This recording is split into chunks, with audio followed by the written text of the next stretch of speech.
नेमकं आताच का वाद व्हायला लागले? इथून मग का पुतळे बसत नव्हते का? बसत होते. एकतर छत्रपतींवरती जळणारे खोटे, मराठ्यांवरती जळणारे पण खोटे. काही जणांना छत्रपतीचं बिगडी प्रेम आहे, पण विरोध आतून करतायत. काही असे पण आहेत, फक्त दाखवायला ते आपल्यासोबत येत असं दाखवतात आणि ते सुद्धा काडी लावण्याचा प्रयत्न असू शकतो त्यांचा सुद्धा. का वाटू नये हा बी प्रश्न येतोय. नाही पण वाटतं, घडीत हो पण वाटतं. का वाटतं तर मग त्या शंका पण येत आहेत. नेमकं आताच का वाद व्हायला लागले? इथून मग पुतळे बसत नव्हते का? बसत होते. एकतर छत्रपतींवरती जळणारे खोटे, मराठ्यांवरती जळणारे पण खोटे. काही जणांना छत्रपतीचं बिगडी प्रेम आहे, पण विरोध आतून करतायत. काही असे पण आहेत, फक्त दाखवायला ते आपल्यासोबत येत असं दाखवतात आणि ते सुद्धा काडी लावण्याचा प्रयत्न असू शकतो त्यांचा सुद्धा. पण आता समाजानेच हुशार होणं गरजेचं आहे. आपल्याला टिकायचं आहे. आपल्याला राजाचे विचार न्यायचे आहेत. आपल्या राजांचे तेजस्वी विचार आहेत. जगाच्या पाठीवर असं स्वराज्य नाही, असं स्वराज्य निर्माण छत्रपतींनी केलंय. त्यांचे विचार टिकवायचे. मग असं असताना काही ठिकाणी वाद होत असेल तर आपणच थांबलं पाहिजे. काय फरक पडतोय? प्रत्येक वेळेसच आपणच लय हे असं काय दाखवायची गरज नाही. मराठा काय हे सगळ्यांना माहिती. काही जणांनी काल वचवच केली असत की देवस्थानाच्या आडून मराठ्यावर वारा करायचे. भाऊ एवढं सोपं नाही ते. काय आहे, शब्दाला शब्द लागू नाही. आपण जर भूमिकेत आलोय मिटवायच्या, आणि मी एकदा शब्द दिला ना, मी शब्दाला मळ शक्यतो लागू देत नाही. मी सांगितलं ना, पुतळ्याला हात लावून देणार नाही, चिखल्याच्यात लावू देणार नाही, नाही दिला आणि देणार बी नाही. ह्यो माझा समाज आहे. आता तिथं शब्द गेला ना, शांततेत मिटणार अंजनगावला, तर मग तिथं म्हणू का लाववर हात कसा लावतो? ते समोरून त्याच पद्धतीचे वारा होते. मराठ्यात धनगरात वाद व्हावा म्हणून मग ते देवाच्या आडून थोडं ते चिमणीने फडफड केल्यासारखी केली. एवढं सोपं नाही भाऊ ते. वाद नको, दोन समाज मजानं राहावेत म्हणून आम्ही पण शांत होतो. 10-5 जण जमले म्हणून लय वळवळ केली असं नसतं. समाज टिकवायचं आणि ठिकाण काय आहे, किती संवेदनशील आहे हे पण बघायला लागतं. देवदेवतांची जागा आहे का हे पण बघायला लागतं. तो आपला कुंकड बी वाफाडले होतं ती खेळ, पण ठीक आहे जाऊ दे, घेतलं ते सहन करून. कारण दोन समाज टिकणं गरजेचं होतं. कुठं बी ते चालणार नाही. कुठं बी ते चालणार नाही. मराठा समाजावर इतर जाती घालण्याचा प्रयत्न केला जात आहे असं वाटतं. आधी नव्हतं वाटत, पण आता वाटायला. आताच कसं काय वाद व्हायला लागले?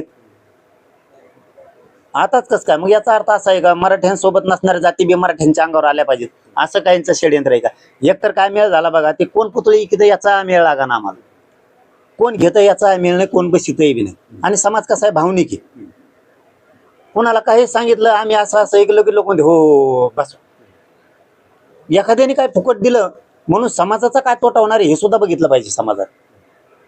आम्ही रात्रंदिवस इतकं रक्त ओकतोय ना समाजाची उंची वाढवण्यासाठी, त्या समाजाने बारकाईने लक्ष ठेवलं पाहिजे. आपल्या राजाची बदनामी होती का? आपल्या समाजाची होती का? बर, आपल्या छत्रपतींच्या पुतळ्याच्या आडून कुणी आपल्या अंगावर जाती तर घालत नाही ना, ही पण विचार केला पाहिजे ना. उगाच काहीतरी एखाद्याने खोटं सांगितलं की समाजाने बी लगेच तेच खरं मानायचं आणि पळायचं. आणि मग सत्य काम करतोय. एकतर आमच्या विरोधात असं काही सांगायला गेलं लगेच मीडियात येतात, तेव्हा असा हेव्हा असा, येणे असं केलं आम्हाला मोठंच नाही केलं, आम्हाला बारीकच केलं, लगेच मीडियात येणार. मग काय यांना पैसे घेऊन द्यायचे नाही, यांना मोठं करायचं आणि समाज विकू?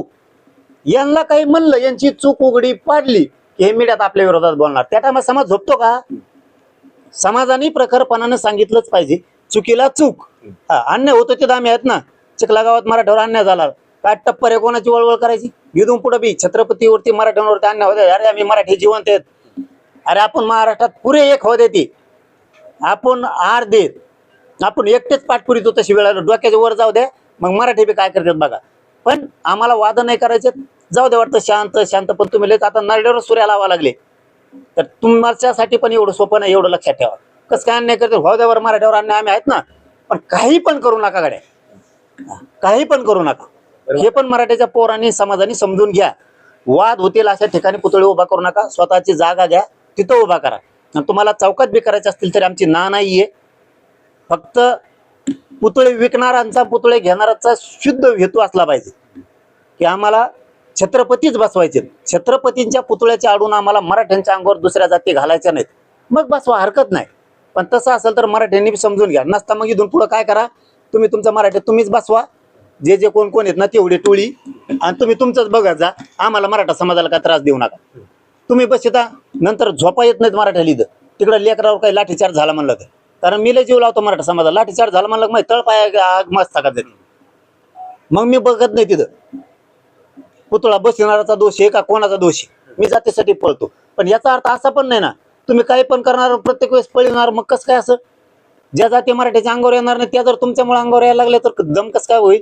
मग आता मराठा समाजाने जर पुतळे बसवायचे असेल तर मग कशा प्रकारे त्याचं नियोजन करणार? अरे तुम्ही वाद होतील अशा ठिकाणी बसू ना. तुम्ही मनात समजून घ्या पुतळ्याच्या आडून राजकारण नाहीये, षड्यंत्र नाहीये. आपल्या अंगावर दुसऱ्या जाती घालायचा कोणाचा प्रयत्न नाहीये. बसवा, कोण आडू येतो बघू. पण तुम्ही कुठं उठलं राज्यात नेऊन बसून देता. ती पुरी हानी मराठ्याला होती.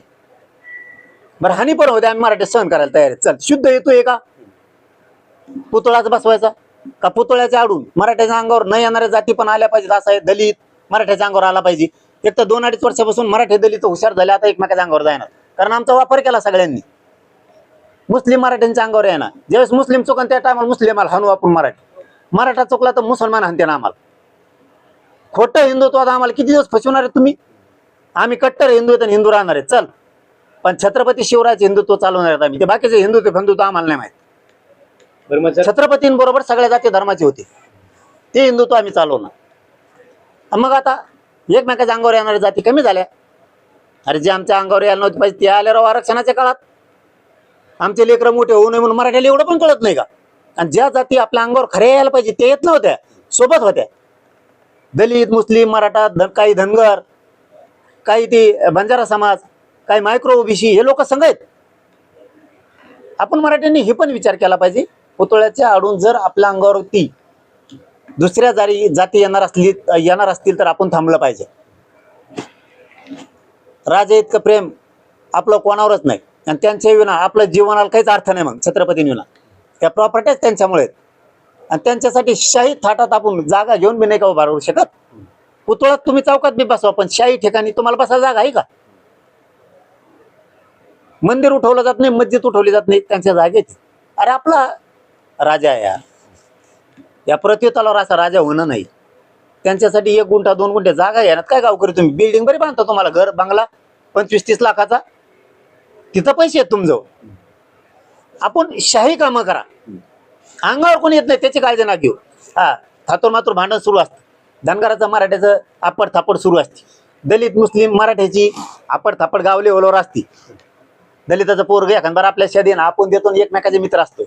मुस्लिमाचं पोरग आपल्याला देईन आपण त्यांना देऊ. धनगराचं आपल्याला देईन आपण त्याला देऊ. हे तात्पुरतं चालू असतं. ओबीसी वाले आहेत किंवा हे आपले बंजारा समाजाचे एकमेकाला बोलत असे गाव लेवलचं भांडण आहे. ज्या दिवशी मराठ्याला असं वाटलं ना की आपल्यावर ताणच व्हायला लागलं तर दुमताच काढून टाकू. काही अडचण नाही, आपण अर्धे आहेत. मराठे संपणं ना या जगाच्या पाठीवर कोणाच ताकद नाहीये कोणातच. बरं आता जर गावकऱ्यांनी मिळून पुतळा बसवायचं ठरवलं तर मग कशा प्रकारे हा पुतळा बसवला जाईल आणि कशा प्रकारे तुम्ही आता आव्हान केलेलं आहे? माझं तर म्हणणं वाद हे त्या ठिकाणी बसू नका.